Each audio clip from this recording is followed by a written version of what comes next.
Hello. I'm just saying hi. So I got the new camera and I feel like I'm just really close all the time. So here I am. I kind of switched the living room around again. Can't figure out what I'm doing, but this is a different type of Kandor with Katie tonight. Should be interesting. I hope you guys will join me and have stuff to say.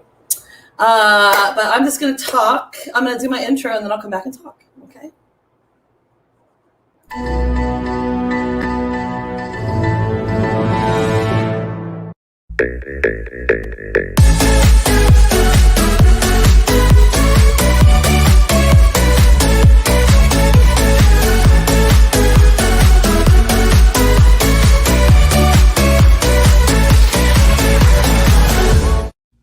Boom. Let's do this. Okay, we already have a comment. Welcome to Kandor with Katie, you guys. Danae says hello. This is interesting. This is I tend to do stuff last minute. So my friend Katie Joe's been asking me. She asked me a while back to do one on insurance, and I think I've mentioned it before, but I just can't wrap my head around it. It's just not something that's easy to research and look up. And so this case is pretty big right now. I've always wanted to do true crime stuff.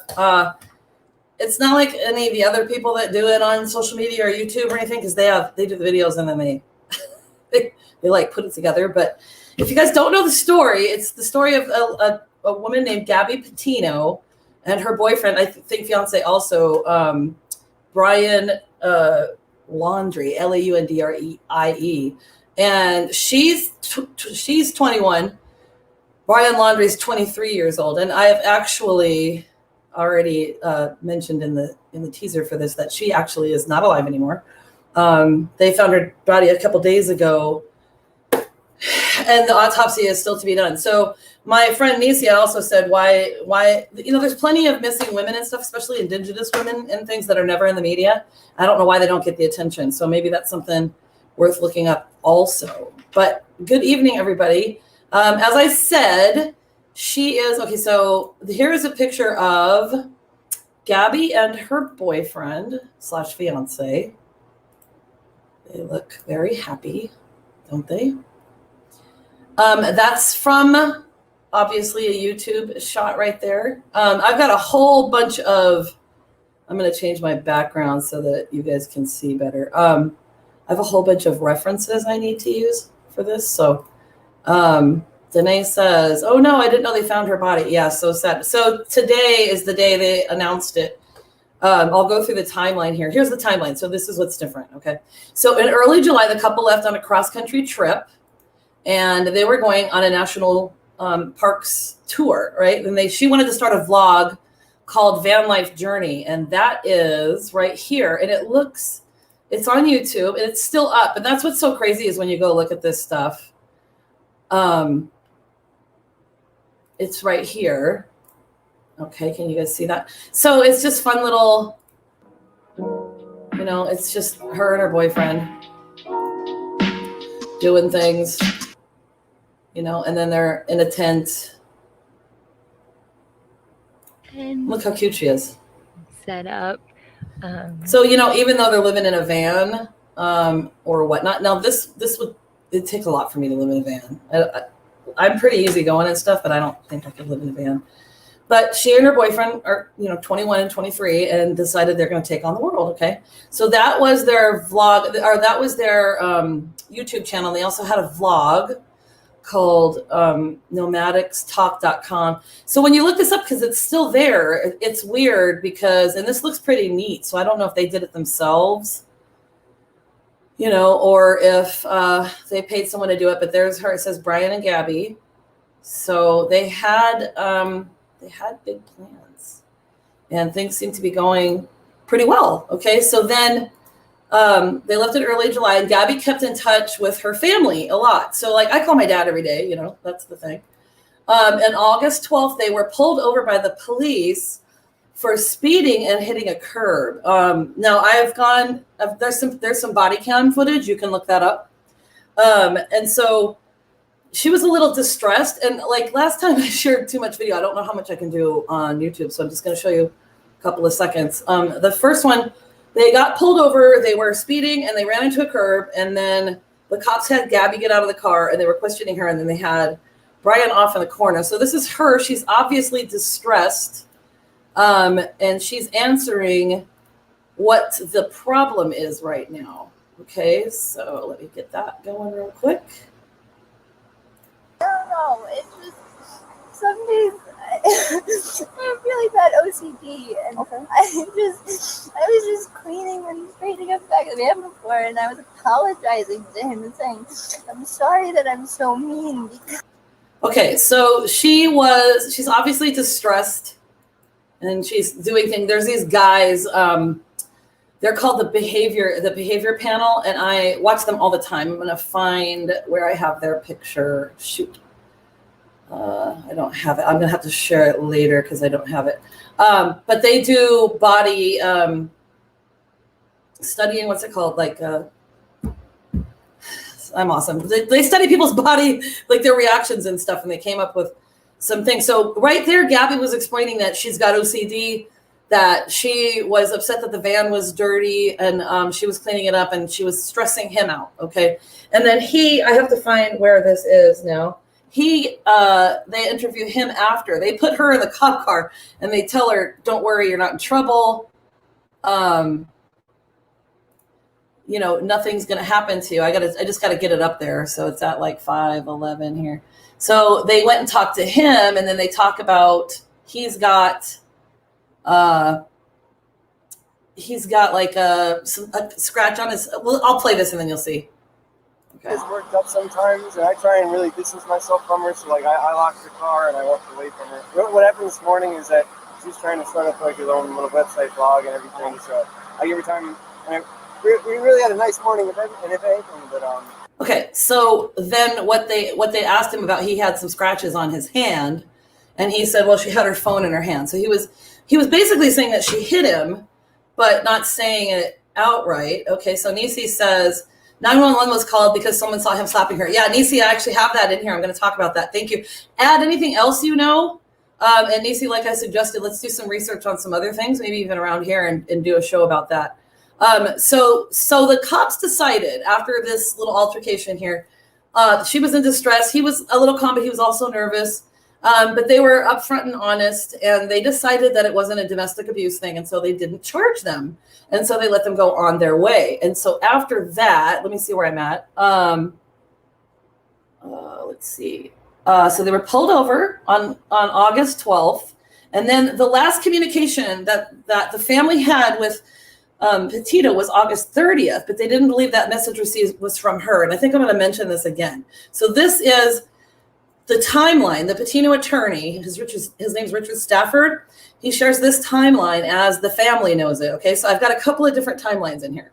So if you don't know about this case, it's really, it's interesting. It's sad. Okay, so on August 24th, Gabby FaceTimes with her mother and tells her she's leaving Utah and heading to the Teton Range in Wyoming.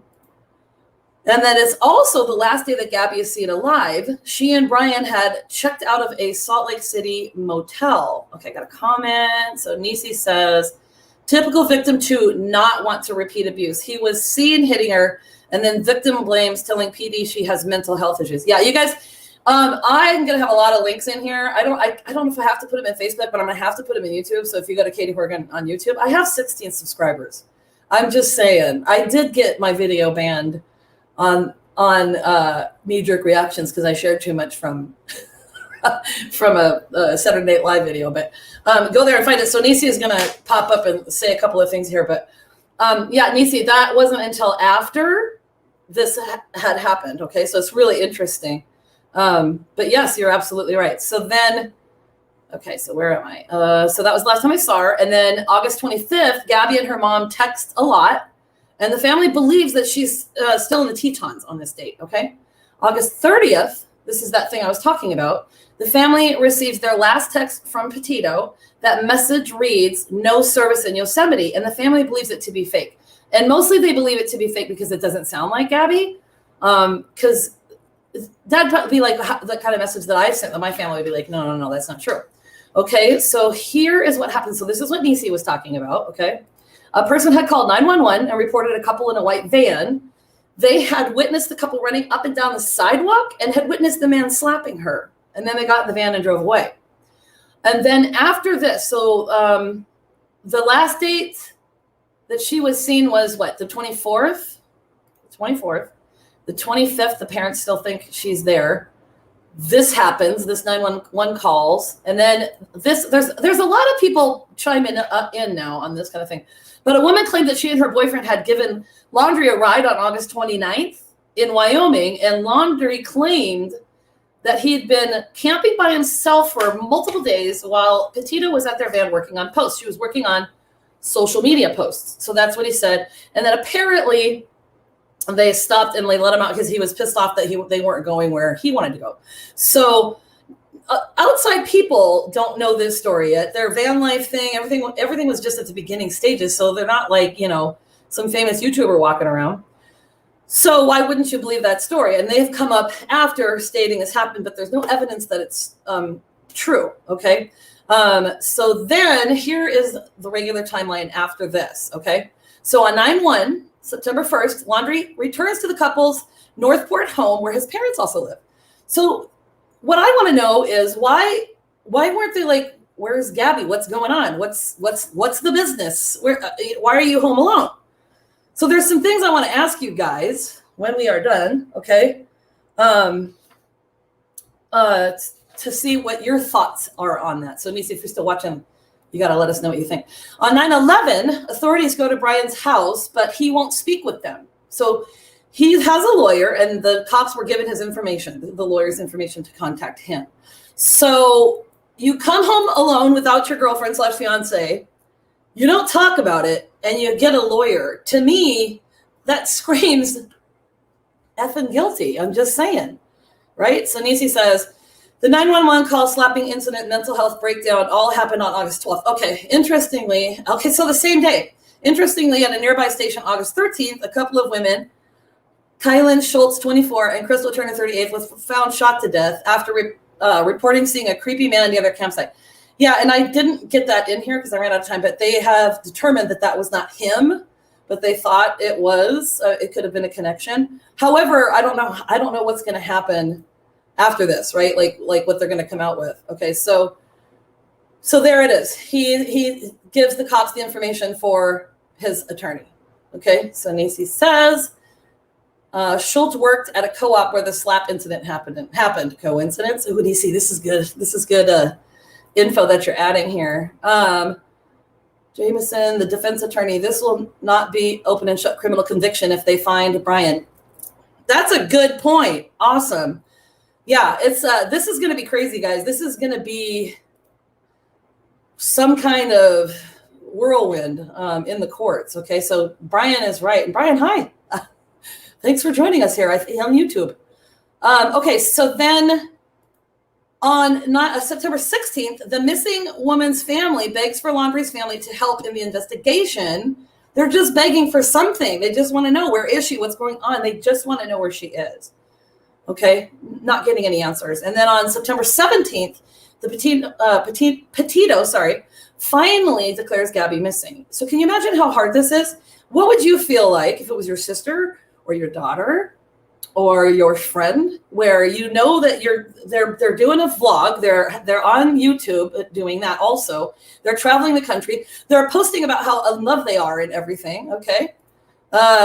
Jameson, the defense attorney, says the national conviction rate when the victim's body is discovered after 14 days, if below, it's 65%. I got that. I should have read that. And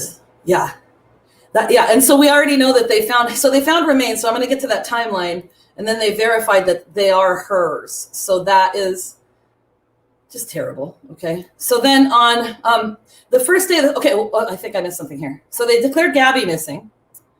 And then I think I skipped it. What happened was Brian had told his family he had a backpack, and he said, I'm going to go camping, hiking, and he never came home. So on the first day they were searching for him, there was 50 local agencies and the FBI with drones and sent tracking canine dogs, and it ended in a bust. They did not find him. So not only is Gabby missing, they don't know what happened to her, Brian is a prime suspect, and now he's gone. So what the heck is going on? Okay, so then also the FBI was investigating in the Grand Teton National Park, where she was believed to have been seen in her last communication with the family. Although we know that she was last seen on the 24th at the motel. Okay. So on September 19th, just the other day, human remains were discovered in Teton County, Wyoming. And then on September 20th, Brian's parents are questioned and their home is searched. Okay. The police search warrant reveals text messages sent by Mrs. Petito to her mother in the days before her disappearance that showed growing strain between her and Mr. Laundrie, Gabby and Brian. So that's concerning, okay? And then today, the Teton County coroner confirms that the human remains found Sunday in the Bridger-Teton National Forest were those of Petito, according to the FBI, okay? So very, very sad. And the FBI states that the course of death remains pending final autopsy results. So we won't know what happened for a while. And as our new friend on here says, it's not going to be an open and shut case, and it's probably going to be carried out for a long time. There have been sightings of Laundrie, some in Alabama, and then there is a guy in Florida. So they were investigating a possible sighting of Mr. Laundrie taken on a deer camera. So I'm going to show you this picture. It's not very clear, so you tell me. I see that there's a comment, and I'll get back to that in a second. So you can't really see that well, and I know that you can't see my cursor. So that's the picture of him. Possibly, it does look like him. Now you can do your research also and look things up and find this stuff and see those same pictures. They're on a couple of different sites. So Nisi says, I think I saw the confirmation of death was homicide. Okay, good to know. Additionally, Jameson says, I expect this real estate attorney to be replaced by someone like Jose Baez. Well, that's interesting. Where are you, Jameson? That's interesting comments that you have. Okay, so then what do you think happened? Let me know. This is basically it tonight. This is a crazy one. And like I said, I agree with Nisi. We don't, there's a lot of things that happen in this world that we don't know of. And some, like I said, they weren't famous like YouTubers and vloggers yet, but they were on their way. They were very young. They had a lot of potential. They seemed to be in love. What happened suddenly? What happened? So was he running up and down the street slapping her? I believe it. Okay. The attorney has gotten all sorts of bad reviews, so he won't have a job after this. Okay, so thank you, Nisi, and thank you, Jameson. Jameson's in Georgia. Thank you. Thank you. Yeah, interesting. So he says, I was a criminal defense attorney for 43 years in Georgia. Wow. Boy, you would have a lot of interesting things to say. I'd love to talk to you more later. You know, I'll keep doing updates on this because Kandor with Katie, it's anything. Okay. And this is my first true crime thing. It's live. So I love the interaction with the people. I don't get to do the edits, but maybe I'll do some other little ones. Maybe I'll do some updates and show you.